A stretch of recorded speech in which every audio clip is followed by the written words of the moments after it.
नमस्कार। भारत के प्रधानमंत्री नरेंद्र मोदी 22 अप्रैल यानी मंगलवार दोपहर बाद सऊदी अरब के 2 दिवसीय दौरे पर जेद्दा पहुंचते हैं। शाम होते ही जम्मू कश्मीर के पहलगाम में आतंकी हमले की खबर आई। सरकार की तरफ से शुरू में इस हमले में मारे जाने वालों की कोई संख्या नहीं बताई गई थी, लेकिन रात होते होते 26 लोगों की मौत की रिपोर्ट आने लगी। मोदी ने सऊदी से हमले की निंदा की और जिम्मेदार लोगों को सजा देने की बात दोहराई थी।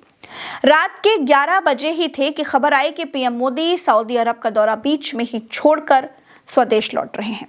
प्रधानमंत्री ने सऊदी अरब के आधिकारिक डिनर में शामिल होने के बजाय वापस आने का फैसला किया।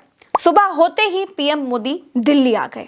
हमले का जो समय है वो महज इत्तेफाक नहीं है। 2 बातें बहुत अहम थी। पहली बात ये कि मोदी सऊदी अरब में थे, वो जमीन जो पाकिस्तान को पैसे देती है। दूसरी ये कि अमेरिका के उपराष्ट्रपति भारत में थे, क्योंकि भारत के बारे में भारत से ज्यादा विदेशी जानकारी रखते हैं। भारत की सिक्योरिटी एजेंसीज को ये तक नहीं मालूम है कि पहलगाम में आतंकी हमला हो सकता है, जबकि बच्चा बच्चा जानता है कि आतंकी भीड़ वाली जगहों पर ही बम रखते हैं। खैर दोस्तों, ब्रिटिश पत्रिका द इकोनॉमिस्ट ने अपने एक रिपोर्ट में लिखा है कि भारतीय सेना के पूर्व अधिकारियों का मानना है कि इस हमले की साजिश रचने वाले चाहते थे कि कश्मीर को लेकर अंतर्राष्ट्रीय स्तर पर ध्यान आकर्षित किया जाए। इसलिए हमला तब किया गया जब अमेरिकी उपराष्ट्रपति जेडी वेंस भारत के दौरे पर थे और पीएम मोदी सऊदी अरब के दौरे पर थे। इनका यह भी कहना है कि हमले को इस रूप में डिजाइन किया गया था कि कश्मीर को टूरिस्ट इंडस्ट्री के रूप में कमजोर किया जाए। इससे पहले भी हिंदू तीर्थ यात्रियों पर हमला किया गया था। जून 2024 में एक बस पर हमला हुआ था जिसमें हिंदू तीर्थ यात्री सवार थे। हमले का मेन मकसद कश्मीर में हिंदू आबादी को आने से रोकना है। दोस्तों, ये पहली बार नहीं है जब अमेरिकी नेताओं के भारत दौरे के समय कश्मीर में चरमपंथी हमला हुआ है। 20 मार्च 2000 को चरमपंथियों ने अनंतनाग के छत्तीस सिंह पोरा में हमला कर 36 सिख ग्रामीणों को मार डाला था। तब तत्कालीन अमेरिकी राष्ट्रपति बिल क्लिंटन के भारत दौरे के एक दिन पहले से यह हमला हुआ था। हमलावर कथित तौर पर पाकिस्तान के रहने वाले निकले थे। भारत के तत्कालीन प्रधानमंत्री अटल बिहारी वाजपेयी ने हमले की कड़ी निंदा करते हुए इसके लिए सीधे तौर पर पाकिस्तान को दोषी ठहराया था। 2 साल बाद 14 मई 2002 को अमेरिकी सहायक विदेशी मंत्री क्रिस्टीना रोका के भारत दौरे के समय आतंकियों ने फिर हमला किया। इस बार उन्होंने पहले कश्मीर के कालूचक में यात्रियों से भरी बस पर हमला किया और फिर आर्मी फैमिली क्वार्टरों को निशाना बनाया। इस हमले में 23 लोग मारे गए थे और 34 लोग घायल थे। मृतकों में 10 बच्चे भी शामिल थे। और अब पहलगाम हमला हुआ। जब जब अमेरिकी नेता भारत के दौरे पर थे तब तब आतंकी हमला हुआ।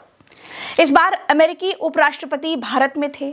जम्मू कश्मीर के कर्ता धर्ता उपराज्यपाल मनोज सिन्हा कश्मीर छोड़ दिल्ली में थे। प्रधानमंत्री देश छोड़ सऊदी अरब में थे और गृह मंत्री जी क्या ही कहें, वो सिर्फ मुसलमानों के लिए गृह मंत्री बने हैं या देश के लिए या सिर्फ हिंदू मुसलमान करने के लिए, समझ ही नहीं आता। अब आतंकवादियों से निपटते निपटते 75 साल बीत चुके हैं। अब तक ये समझ में आ चुका है कि लातों के भूत बातों से नहीं मानेंगे। अब आतंकवादियों पर कार्रवाई करने के लिए भारत को पीओके से आतंकवादियों के टेंट उखाड़ने होंगे। दुनिया की परवाह किए बिना पीओके को अपने कब्जे में लेना पड़ेगा। जब दुनिया के देश दुनिया वालों की परवाह नहीं करते तो फिर हम दुनिया के देशों की परवाह क्यों करें? हम पाकिस्तानी आतंकियों का सफाया तभी कर सकते हैं जब मोदी ने वाकई सेना को मजबूत किया हो, जब हमारे पास लड़ने के सारे संसाधन हो। अगर रैलियों के मंचों से सिर्फ गाल बजाए हैं, पाकिस्तान पर हमला नहीं हो सकता। और अगर भारत को वाकई मजबूत बनाया है तो भारत को पाकिस्तान में घुसकर आतंकियों को चुन चुन कर मारना होगा। पाकिस्तान की आने वाली पीढ़ियों को यह बताना होगा कि भारत क्या चीज है। अगर भारत को दहलाने के लिए पाकिस्तान की जमीन का इस्तेमाल हुआ तो भारत पाकिस्तान के परखच्चे उड़ा देगा। यह संदेश जाना चाहिए। दोस्तों, इस वीडियो में इतना ही। चाहे हिंदू हो या मुसलमान, देश को प्यार करने वाली आपकी प्रज्ञा का राम राम, दुआ सलाम, जय हिंद।